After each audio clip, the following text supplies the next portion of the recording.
Le DAF, la mettre dans Masechet Nedarim, et très rapidement nous rappelons ce qu'on a vu dans le DAF Kaftet. On a vu une Mishnah où un homme qui voyait ses arbres en train d'être secoués par le vent et qui avait peur que sa récolte soit perdue, il faisait un éder. Soit il faisait un éder que si la récolte était sauvée, eh bien elle était korban. Et après on a vu autre chose, un autre néder, où il a dit que les fruits ou les plantes sont korban, donc sont interdites, jusqu'à ce qu'il les cueille. Ça, c'était le dernier néder qu'on avait vu dans le DAF. C'était donc un cas où il avait fait un néder qui était jusqu'à ce que un événement arrive. Donc, c'était l'événement de récolter ses fruits. Et on avait vu que Barpada, même si c'était Barpada qui le disait, tout le monde était d'accord que plus ou moins, pendant toute cette période-là, avant qu'il les cueille, eh bien, il ne pouvait pas racheter ses fruits, il ne pouvait pas enlever la gdoucha de ces plantes-là. Donc, même s'il rachetait, il redevenait kadosh. La marloquette qu'il y avait entre Barpada et Roula, c'est une fois que l'événement arrivait, donc une fois qu'il récoltait ses fruits, qu'il les cueillait, est-ce que la gdoucha disparaissait toute seule ou pas? Selon Roula, oui, comme dans le sens premier de la Mishnah, qui dit qu'ils ne seront saints que jusqu'à tel événement, donc à ce moment-là, la gdoucha disparaît. Et Barpada objectait, il disait, mais comment veux-tu qu'une kedusha disparaisse, puisque tu vois bien que dans le cas d'une femme, ça ne peut pas disparaître. Et là-dessus, du coup, Rava voulait dire qu'il y avait une différence entre ce qu'on appelle kedusha tagouf, la kedusha corporelle, et une kedusha qui n'est que par rapport à la valeur, qu'une kedusha qui serait par rapport à la valeur pourrait-elle, oui, disparaître à partir du moment où on a fixé une date butoir, alors que pour une kedusha tagouf comme la femme, on ne peut pas dire à une femme, tu seras marié jusqu'à telle date, et à telle date, tu ne seras plus marié. Ça, c'était la discussion de la fin du DAF. Et par rapport à cela, troisième ligne à la fin du DAF, Kaftet Amoud Bet, on a ici la fin de cette étudiative, Rabbi Avin, Rabbi Yitzhak, Rabbi Kamed Rabbi Amia. Il y avait deux rabbanim, donc Rabbi Avin et Rabbi Yitzhak, le fils de Rabbi, qui étaient assis devant Rabbi Amia, et Kamed Amnem, et Rabbi Amia lui-même était en train de somnoler, donc il y en a qui n'étaient pas en train d'étudier avec eux. Il y avait Rabbi Avin et Rabbi Yitzhak qui étudiaient. Et qu'est-ce qu'ils ont dit? Yatve vekamre, ils ont étudié, ils ont dit les barpada, des amar pedan, chosrod vekodoshot. On avait vu, nous, que la discussion Ola et barpada était sur le statut de ces fruits ou de ces plantes une fois que la date butoir arrive, une fois que l'événement arrive. Mais avant, barpada avait dit, mais en fait, ici on le dit au nom de barpada, mais comme je l'ai dit à 5 minutes, c'est quelque chose qui est selon tout le monde, nous dit Loran, c'est qu'en fait, selon tout le monde, avant cette date, il n'y a pas de rachat, et avant cette date, s'il rachète ses fruits, il enlève la gdoucha, elle revient automatiquement, puisqu'il a dit qu'ils seront saints jusqu'à. Et en tout cas, selon cet avis-là, qui dit que Peda'an, Chosrosh, de Kotchot, eh bien, Tifshot, des Baer Ravoshaya, tu devrais résoudre la question de Ravoshaya, Anoten Shte Prutot, les Isha. Et Amarla, un homme qui donne à une même femme deux prutot. Pour épouser une femme, il suffit de lui donner une pruta et de dire arrête mes coups d'échec. Maintenant, on a une seule femme. L'homme prend deux prutot et lui dit Bachat ikatchili liayom ou Bachat ikatchili liachar shegarcher. Avec une première pruta, je te fais des kiddushin maintenant, tu es ma femme. Et je te donne dès maintenant une deuxième qui te servira à devenir ma femme le jour où je t'aurai divorcé des premiers kiddushin que je t'ai donnés il y a quelques instants. Et c'est une question que Rav Oshaya a posée et n'a pas répondu. Et du coup, ici, la Gemara nous dit, et Rabbi Avin et Rabbi Yitzhak pensent que c'est le même cas que chez nous. C'est-à-dire que de la même manière que ici, l'homme cherche à faire recommencer une kedusha après un moment donné où essaie d'arrêter, et bien ici, c'est la même chose. On a ici une première sanctification de la récolte. On a sanctifié la récolte, après il la rachète. Est-ce que justement on peut recréer une autre kedusha alors que la kedusha a été enlevée? Donc nous dit pour l'instant ici Rabbi Yitzhak et Rabbi Avin, de la même manière qu'on a vu que dès le départ, lorsque l'homme a dit ces plantes-là seront korban, seront saintes jusqu'à telle date, il est en train dès maintenant de prévoir que même si je les rachète, elles redeviennent saintes. Donc tu vois que ça marche. Pourtant, comment il peut prévoir dès maintenant que quelque chose qu'il va racheter redeviendra saint tout de suite?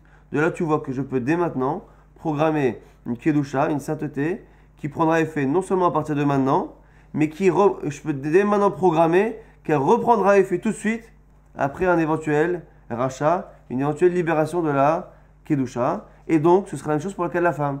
Même si cette femme-là, je vais la divorcer dans 6 mois, je prévois dès maintenant qu'elle est mariée avant, et je prévois dès maintenant qu'elle est mariée après. Donc, je pourrais même le faire indéfiniment, lui donner 10 proutotes et lui dire tu seras marié, non seulement maintenant jusqu'au premier divorce, mais même entre le premier divorce et le deuxième, je veux à chaque fois qu'une prouta te serve comme prouta de mariage. Donc, du coup, on pourrait résoudre, avec notre Mishnah, on pourrait résoudre la question de Rabbi Oshaya. Ça, c'est ce que Rabbi Yitzhak et Rabbi Avin ont pensé dire devant Rabbi Amia qui dormait.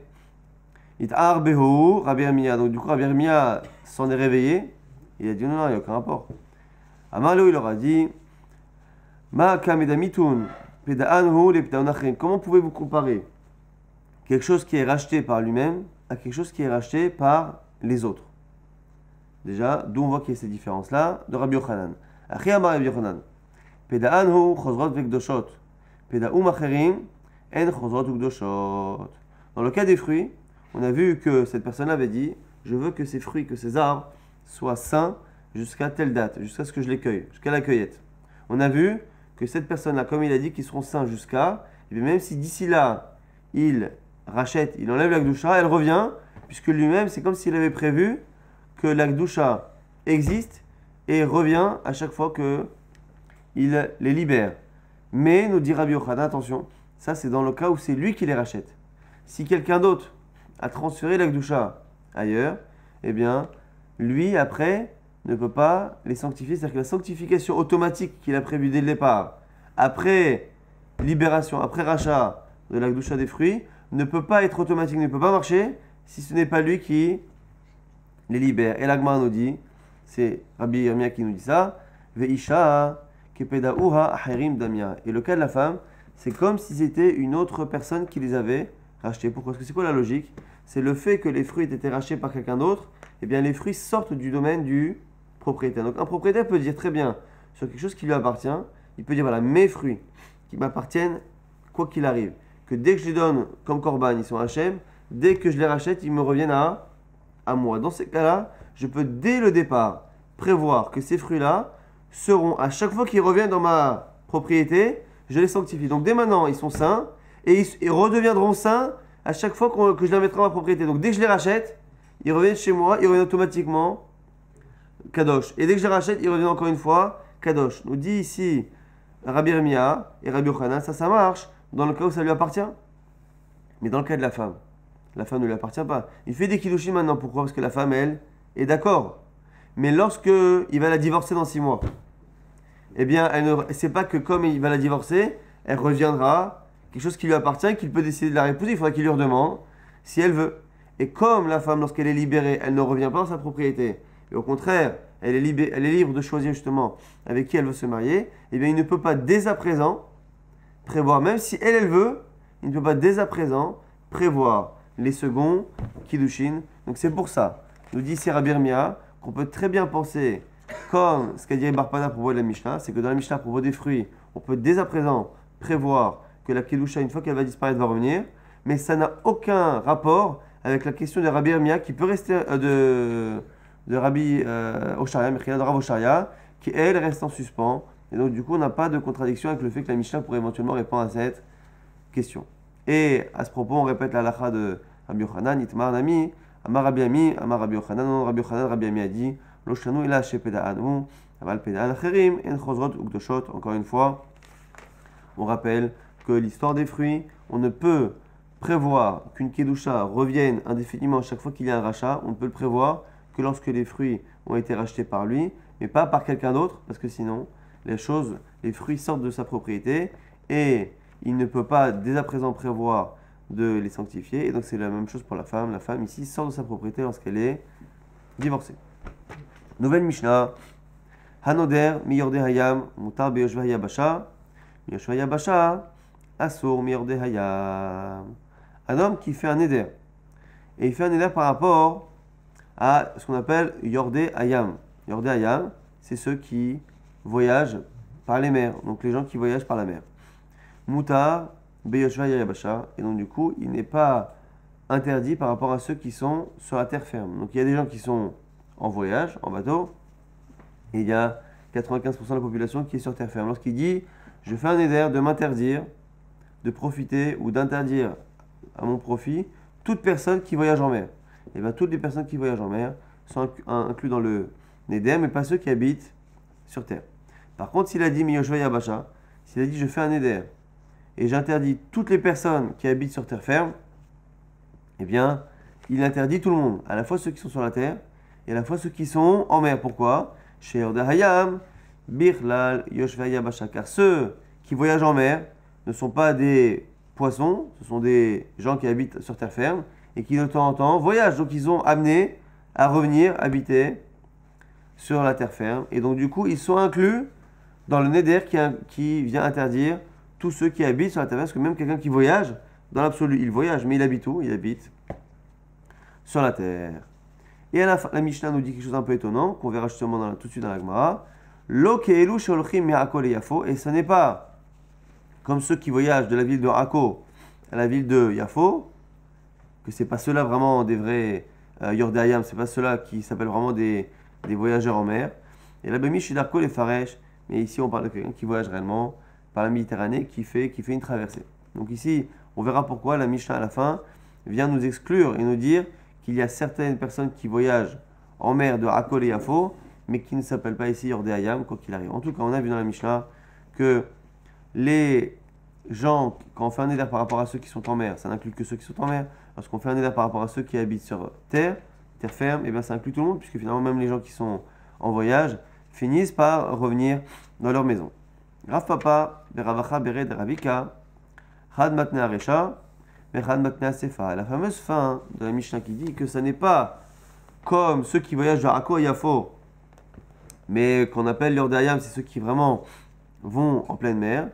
Eh bien, la Gemara nous dit qu'on a une marloquette sur le sens de ces mots-là. Est-ce que ça a un rapport avec le premier din ou avec le deuxième din? Mad et Tane Arecha, celui qui dit que c'est sur le début. Maintenant, Achri, comme ça, il explique. On reprend le début de la Mishnah. Hanodam yorde ayam mutar beyoshva yabasha. Celui qui fait un éder de s'interdire tous ceux qui sont en mer. On a dit mutar beyoshva yabasha. Il a le droit de profiter de ceux qui habitent sur terre ferme. Donc il fait un éder, il dit voilà, tous ceux qui sont en mer, je n'ai pas le droit d'en profiter, mais il peut profiter des gens de la terre ferme. Ha beyorde ayam, mais évidemment qu'il ne peut pas profiter de ceux qui sont en mer. Et quoi? Et là-dessus, et on change de page ici, lorsque justement il vient interdire ceux qui ont l'habitude de voyager en mer, c'est là-dessus que la Mishnah aurait dit à la fin, attention, hein, quand j'ai dit que quelqu'un fait un éder par rapport à ceux qui sont en mer, et qu'il s'interdit donc ceux qui sont en mer, attention, ceux qu'on appelle les voyageurs en mer, eh bien, n'inclut pas ceux qui vont de Akko et Yafo. Car ceux-là s'appellent des gens qui habitent sur terre, qui ne sont même pas en voyage, simplement ils font une petite traversée. Et là, Mimi chez Darkan et Faresh, je m'en parle de celui qui a vraiment l'habitude de voyager dans des endroits lointains. Mandé Matnea Sefa, celui qui dit que c'est par rapport à la fois qu'on a dit ça.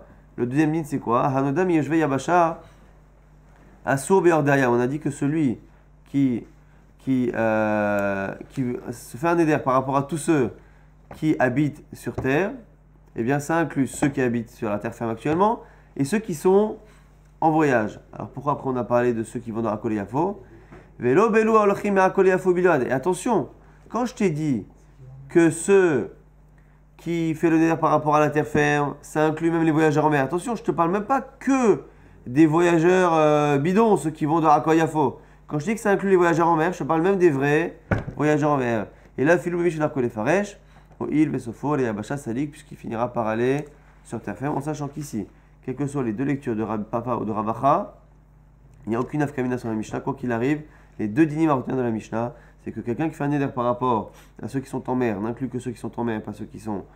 Mechila, ceux qui fait un éder par rapport à ceux qui sont en mer, n'inclut que ceux qui sont en mer, qui fait un éder par rapport à celui qui habite sur terre ferme, et bien ça inclut même les marins, parce que les marins ont toujours une adresse sur une adresse terrienne, exactement. Nouvelle Mishnah, Hanoder Miroe Ahama. Asur Av Besomin. Sheloni Kavenze, et là, les Mishahama, Roaotan. Celui qui fait un éder, et qui dit, je fais un éder, et dans ce éder, j'interdis tous ceux qui voient le soleil. Donc au sens premier, qui voit le soleil, c'est quelqu'un qui a la possibilité de voir. Donc normalement, un aveugle ne devrait pas rentrer dans ce néder-là. Mais la Mishnah nous dit, Assour, Avesoumin, même quelqu'un qui est aveugle est inclus. Alors pourquoi il a dit ceux qui voient le soleil? Par définition, un aveugle ne peut pas voir. La Mishnah nous dit, chez Loni Kavenze, la Lemisha Hamar Aotan. Quand il a dit tous ceux qui voient le soleil, c'est en fait c'est une expression que l'on retrouve très souvent. En hébreu, c'est inverse, c'est pas celui qui voit le soleil, c'est celui qui est vu par le soleil. C'est-à-dire que celui qui est visible, qui est déjà né, qui est vu par le soleil. Roechama, même si ça peut se lire comme étant celui qui voit le soleil, c'est plutôt celui qui... Voilà, exactement. Quand on dit... C'est arrivant, en fait. Exactement. Alors on dit, il a vu le jour. On dit cet enfant, il a vu le jour. Ben, très souvent, il est encore à la maternité, il n'a pas vu le jour. Donc c'est pas voir le jour, c'est arriver à un moment donné où on est vu, entre guillemets, par le soleil. Alors, dans ce cas-là, qui profite d'un mort? Alors, non, pas d'un mort, on parle soit des bébés qui sont dans le ventre, soit des poissons, on dit dans les commentaires, les poissons, tous les animaux ou les êtres vivants, on parle pas évidemment des végétaux, on parle ici des êtres vivants qui ne sont pas justement à portée du soleil. Ma'eta'ama, déjà la question avec moi, c'est mais comment ça marche? Si tu as changé le sens premier, l'Agma a dit on déduit, mideloka amar minaroin. Ceci en hébreu, on aurait dû dire roin, c'est les voyants. Roin, c'est les bienvoyants, et soumin, c'est les aveugles. Puisqu'il n'a pas dit je fais un éder, minaroin, de tous ceux qui sont voyants, et donc je n'inclus pas les aveugles, et bien de là on voit que c'est pas sa kavana, c'est pas d'exclure les aveugles, c'est d'exclure ceux qui ne sont pas vus par le soleil. Donc la fouquet, dagim ve orbarim, nous dit l'Agmara, pour exclure dagim, les poissons, orbarim et les fœtus, qui sont eux des êtres vivants, mais qui ne sont pas encore à portée du soleil. Nouvelle Mishnah, Anoder Mishchore Harosh. Celui qui fait un éder de Shchore Harosh, ceux qui ont la tête, le haut de la tête, noir, Shchore Harosh. Donc ceux qui ont les cheveux noirs. En général, très souvent dans la Gemara, Shchore Harosh, c'est les jeunes. Parce que justement, ils ont les cheveux noirs, ils ne couvraient pas leur tête parce que les adultes la couvraient souvent, et ils avaient les cheveux noirs, ils n'ont pas les cheveux blancs. Mais là, vous allez voir qu'ici, c'est un peu plus compliqué. Il fait un éder de Shchore Harosh, de ceux qui ont la tête noire, donc de cheveux. Le chidouche, c'est quoi? C'est Assour Bekehin. Il est même, le néder inclut même les chauves. Alors c'est bizarre, parce qu'il normalement il a dit en vertu de l'Agma, il a dit qu'il fait un néder par rapport à ceux qui ont la tête noire de cheveux. Donc comment il peut inclure les gens qui ont le crâne rasé ou qui n'ont plus de cheveux? Ou Barley Sevot, et ça inclut même ceux qui ont les cheveux blancs, les personnes âgées qui ont les cheveux blancs. Donc comment ça marche? Mouta Benachim ou Bektanim. Par contre, ça n'inclut pas les enfants et les femmes. Les femmes et les enfants ne sont pas inclus. Donc ici, il y a un double problème. C'est qu'il a fait un éder par rapport à ceux qui ont la tête noire de cheveux. Et les enfants qui ont la tête noire de cheveux ne sont pas inclus. Alors que les chauves et les gens qui ont les cheveux blancs sont inclus. Donc on a vraiment ici un éder qui a là des complètement différents de ces mots. Pourquoi? Nous dit la Mishnah, She'en ikra'in shchor harosh, et là anashim ekdolim. Parce qu'en général, on a l'habitude de n'appeler shchor harosh que les adultes hommes. Et vous allez voir qu'ici, on retrouve déjà une notion qu'on verra à la fin du DAF, que au niveau de Nedarim, on se réfère par rapport à la compréhension classique de ces mots, par rapport au Lachon Ben Adam, et non pas par rapport à des mots stricts, et le sens strict de la langue au niveau du Larousse ou de l'Académie française, mais en fonction de ce que les gens veulent dire par cette expression-là. Donc ici, Shchoré Harosh, comme en général, on appelle Shchoré Harosh que les hommes en général, eh bien, ça va exclure les femmes, ça va exclure les enfants qui ont les cheveux noirs, et ça va inclure des hommes qui n'ont plus de cheveux ou qui ont les cheveux blancs, parce que finalement l'expression, avec le temps, elle a fini par inclure tous les hommes. Maïtarama, déjà donc on sait que c'est ça sa kavana, midelo kama mi balasea, parce que sinon, s'il avait voulu inclure les gens avec des cheveux et exclure ceux qui n'en ont pas, il aurait dû dire je fais un éder par rapport à tous ceux qui ont des cheveux, et donc ça exclut celui qui n'en a pas. Utar benashim ou bektanim, she'en ikra'im shchor harosh, et là, Nashi, on a vu dans la Mishnah que les hommes, les femmes et les enfants ne sont pas inclus, parce qu'on appelle réellement shchor harosh que les hommes. L'Agma dit Maïta Ama, c'est quoi la raison? L'Agma nous dit Anashim zimnin demikasur et shayhu. Les hymnes des migalo rechaïou. Parce que les hommes, à l'époque, parfois ils couvraient leur tête, parfois ils ne la couvraient pas. Donc à l'époque, ils la couvraient souvent avec un soudar, avec une sorte de foulard, un peu comme ils faisaient, un peu comme le Ben Ishra, et un peu de cette époque-là. Ils avaient comme ça la tête couverte, mais pas toujours. Les gens importants, les rabbanim et les gens d'un certain âge, très souvent ils se couvraient la tête, ça ne faisait pas de sortir la tête découverte. Mais il n'empêche que ça pouvait arriver. C'était juste un manque de derech eretz, mais c'était pas forcément interdit. Alors que les femmes, aval nashim, l'orlami kassou, uktanim, l'orlami galou. L'agma ici, c'est un peu ici la difficulté que les commentaires essayent de comprendre, c'est que ici, quand on dit quelqu'un qui a la tête noire, donc les cheveux noirs, pourquoi ça inclut que les hommes? Parce que c'est celui sur lequel il y a un chidouche de dire qu'il a les cheveux noirs. Les femmes, on ne voit jamais leurs cheveux. Donc on ne sait pas, blonde, pas blonde, brune, pas brune, on ne sait pas. Par contre, les enfants, on voit tout le temps la couleur de leurs cheveux. Et donc du coup, c'est pas non plus intéressant de dire il a les cheveux noirs ou pas. Et donc c'est la raison pour laquelle, de manière générale, Shro Harosh, quand on a parlé de la couleur des cheveux, on parle que de ceux, donc les hommes adultes, qui ont parfois l'habitude d'avoir les cheveux, la tête couverte, et des fois la tête découverte, où du coup c'est intéressant de dire tiens, il a les cheveux noirs ou pas. Mais du coup, par extrapolation, ça finit par inclure même les hommes qui n'ont plus de cheveux, ou même les hommes qui ont les cheveux blancs. C'est-à-dire qu'à la base, quand c'est très souvent comme ça au niveau de la langue, il y a au départ un mot qui veut dire quelque chose, et finalement, ça finit par prendre un sens qui est un peu plus large. Le sens a évolué à la base, je crois, c'était par rapport aux jeunes hommes qui avaient les cheveux noirs, et finalement, ça finit par inclure tous les hommes, et c'est la raison pour laquelle, maintenant, quand on veut parler de quelqu'un qui n'a pas de cheveux, qui a les cheveux blancs, on dit je veux tous ceux qui ont des cheveux, ou ceux à qui il reste des cheveux blancs et non pas des cheveux noirs et pas des cheveux blancs. Mais si on dit Shro Harosh, finalement maintenant c'est venu décrire les hommes adultes,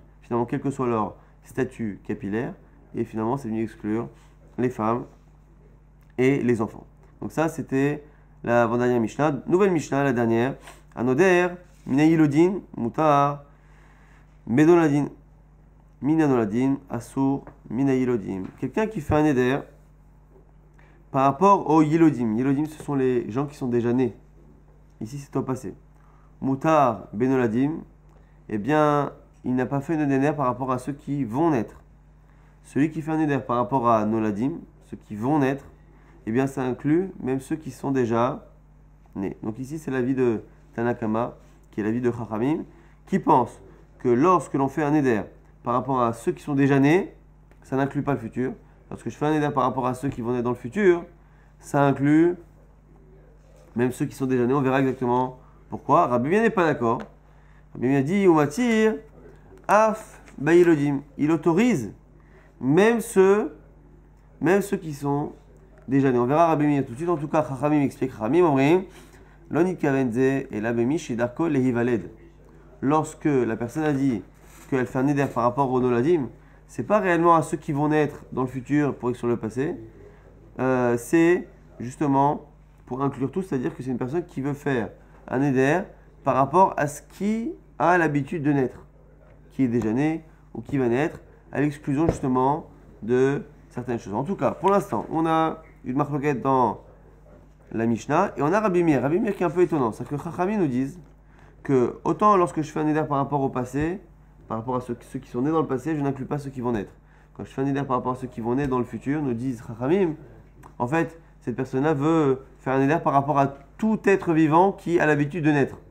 Donc qui va naître, c'est une manière de dire que dans l'histoire qui va naître.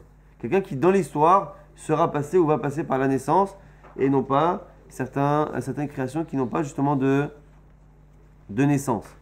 Et donc, du coup, Rabbi Meir, qu'est-ce qu'il veut? Rabbi Meir vient nous voir. Et lorsque Chachamim nous disent que lorsque la personne fait un éder par rapport à ceux qui vont naître dans le futur, non seulement c'est interdit ceux qui vont naître, mais c'est interdit ceux qui sont déjà nés, Rabbi Meir vient nous dire, tu sais quoi? Non, c'est mouta, le néder ne marche pas.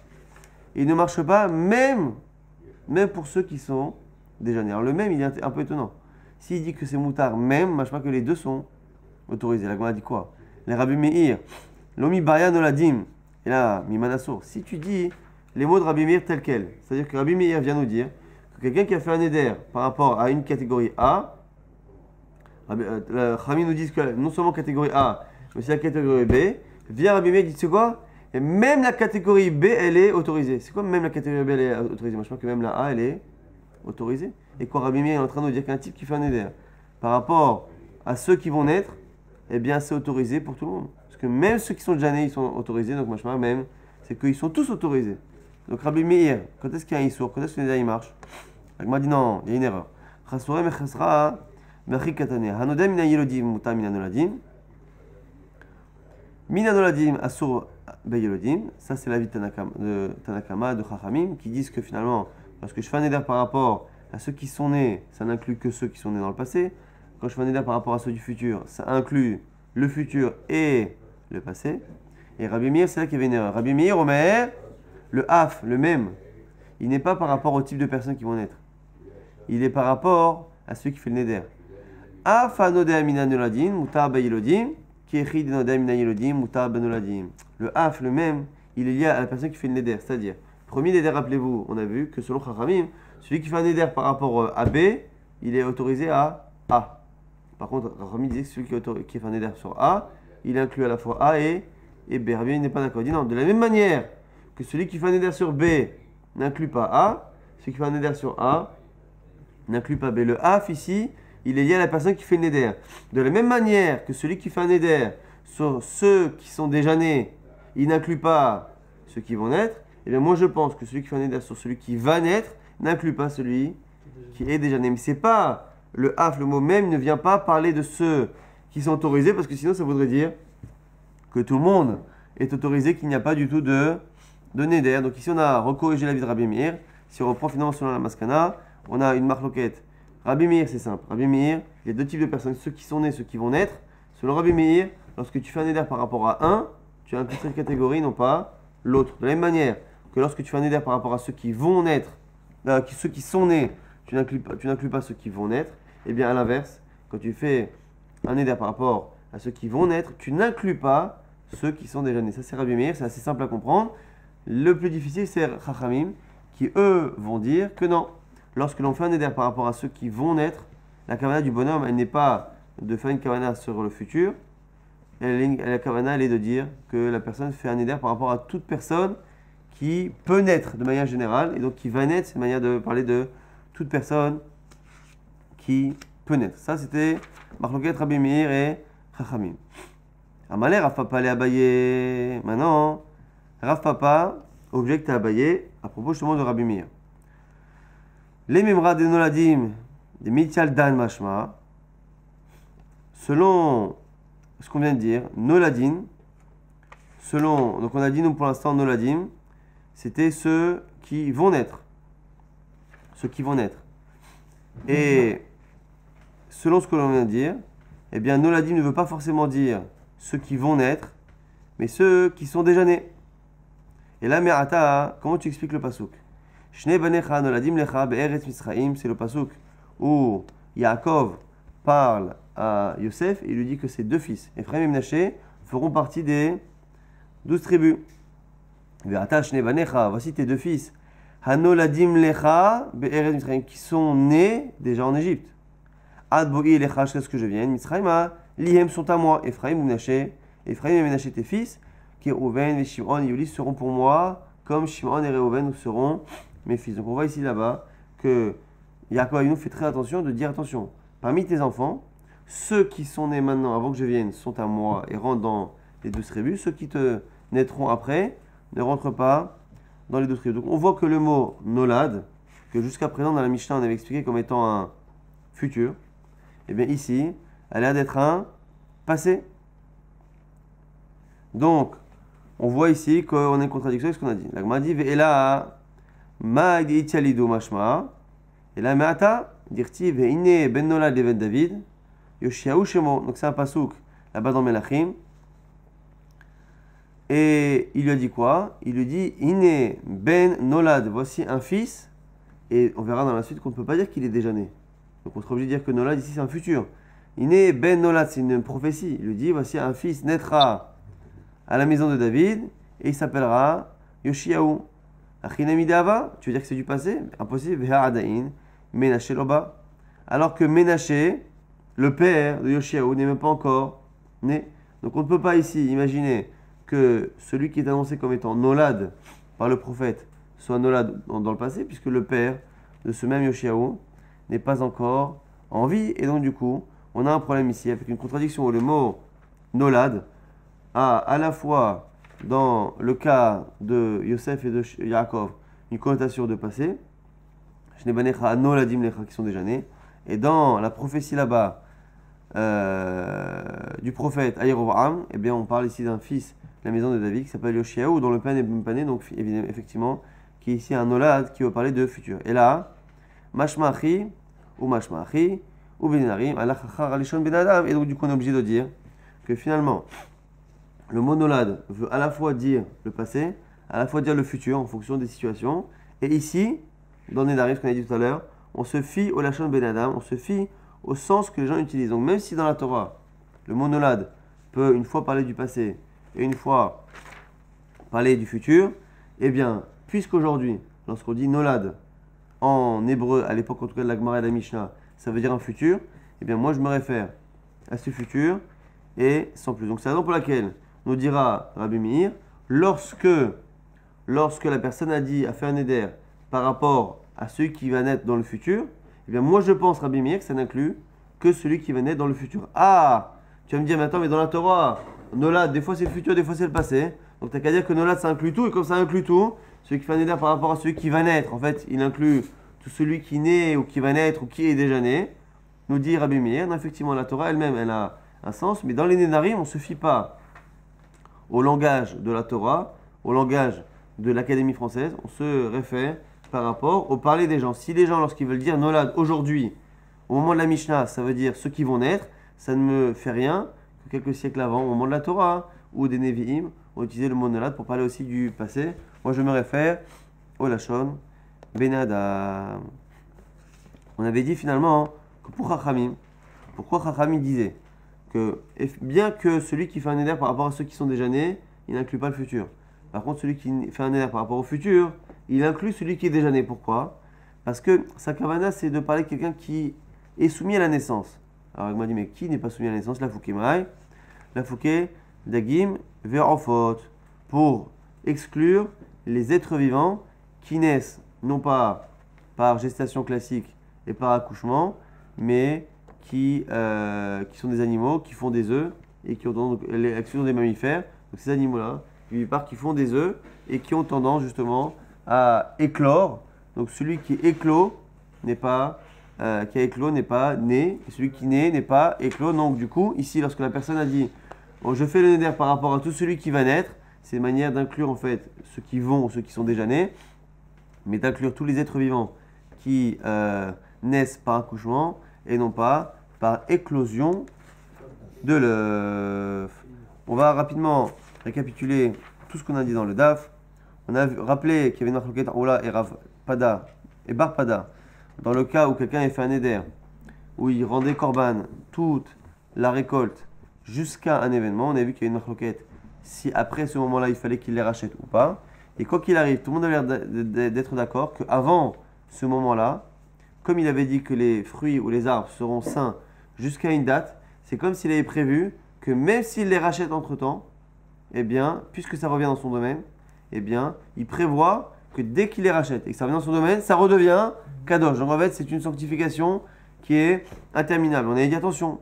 Par contre, ça marche que si c'est lui qui les rachète. Si quelqu'un d'autre rachète la sainteté et donc prend possession des fruits, comme les fruits ne sont pas en sa possession, il ne peut pas dès à présent prévoir que les fruits qui vont appartenir à un moment donné à quelqu'un d'autre seront kadosh. Et donc de la même manière, c'est comme ça qu'on avait expliqué, qu'un homme par rapport à une femme, on avait un doute, est-ce qu'un homme par rapport à une femme peut lui dire dès à présent, je te donne 2 proutotes, une pour te marier maintenant, et une pour que tu redeviennes ma femme automatiquement lorsque je te divorcerai, parce que là aussi, cette femme-là, lorsqu'elle sera divorcée, elle redeviendra libre, et donc elle n'appartiendra plus au mari, et donc du coup, il faudra son accord pour faire des kiddushin, donc il ne peut pas dès à présent, même avec son accord, prévoir. En tout cas, c'est une question de Rav Osharia qui ressemble plus ou moins à celle des fruits. On a vu celui qui fait un éder par rapport à ceux qui sont en mer. On a dit ceux qui font un éder par rapport à ceux qui sont en mer n'inclut pas ceux qui sont sur terre ferme. Celui qui fait un éder par rapport à ceux qui sont sur terre ferme, il inclut même ceux qui sont en mer, parce que finalement, celui qui voyage en mer finit par retrouver une adresse terrienne. Mais il y avait rien de spécial cette Mishnah. Nouvelle Mishnah qui disait que celui qui faisait un neder par rapport à celui qui voit le soleil, celui qui voit le jour, celui qui voit le soleil, ne veut pas dire celui qui peut le voir réellement, sinon on aurait dit un voyant. Mais Roé Achama, c'est celui qui est vu par le soleil, c'est-à-dire qui voit le jour à l'exclusion des poissons ou des autres êtres vivants comme les fœtus, qui eux ne voient pas le jour. Même en français, voir le jour, c'est le fait d'être au jour et non pas forcément de le voir. Celui qui fait un éder par rapport à Shchoré Arosh, à celui qui a la tête noire, même si à la base ça vient parler des cheveux, et bien finalement, par extrapolation, ça finit par inclure tous les hommes adultes, même ceux qui n'ont plus les cheveux noirs, qui n'ont plus de cheveux ou qui ont les cheveux blancs. Et finalement, ça finit par exclure les femmes, parce que les femmes, on ne voit jamais leurs cheveux, et les enfants, parce que justement, on voit tout le temps leurs cheveux. Il n'y a pas tellement de chidouche de parler de leur couleur. Donc finalement, même si au départ, c'était quelque chose qui définissait la couleur des cheveux, avec le temps, ça finit par être une manière de parler des hommes adultes, quels qu'ils soient, indépendamment de leur statut capillaire. Nouvelle Mishnah, la dernière, qui disait que selon Rabbi Meir, c'était facile. Celui qui faisait un éder par rapport à deux types de personnes, celui qui naît, qui est déjà né, ou celui qui va naître. Selon Rabbi Meir, c'est facile. Celui qui fait un éder par rapport à celui qui est déjà né n'inclut pas celui qui va naître. Celui qui fait un éder par rapport à celui qui va naître n'inclut pas celui qui est déjà né. Ah! Et pourtant, le mot noladim, qui a l'air d'être un futur dans la Torah, ça veut dire les deux. On voit que parfois c'est un futur, comme dans le cas là-bas de la prophétie avec Yerovam, mais d'un côté, dans le cas de Yaakov, alors que Shne Vanecha Noladim, ils sont déjà nés. Donc du coup, le mot noladim devrait inclure les deux. Rabbi Meir dit non, le lachon de la Torah, c'est une chose. Le lachon du prophète, c'est une chose. Mais le lachon des gens, c'est autre chose. Et les chachamim, les nedarim, Mechila, vont en fonction du parler et du sens que les gens donnent et non pas en fonction du lachon de la Torah. Mais chachamim ne sont pas d'accord, pas par rapport au lachon, mais ils ne sont pas d'accord et pensent qu'ici, la personne, lorsqu'il a parlé de ceux qui vont naître, c'est en fait, il ne vient pas parler à l'exclusion de ceux qui sont déjà nés, il vient exclure tous les êtres vivants qui ne naissent pas par accouchement normal, mais par éclosion d'un œuf. Et donc du coup, lorsqu'il a dit « je fais un éder par rapport à tous ceux qui vont naître », c'est une manière de parler de la race, de toutes les races qui naissent de manière générale, et non pas de ceux qui naissent par éclosion d'un œuf.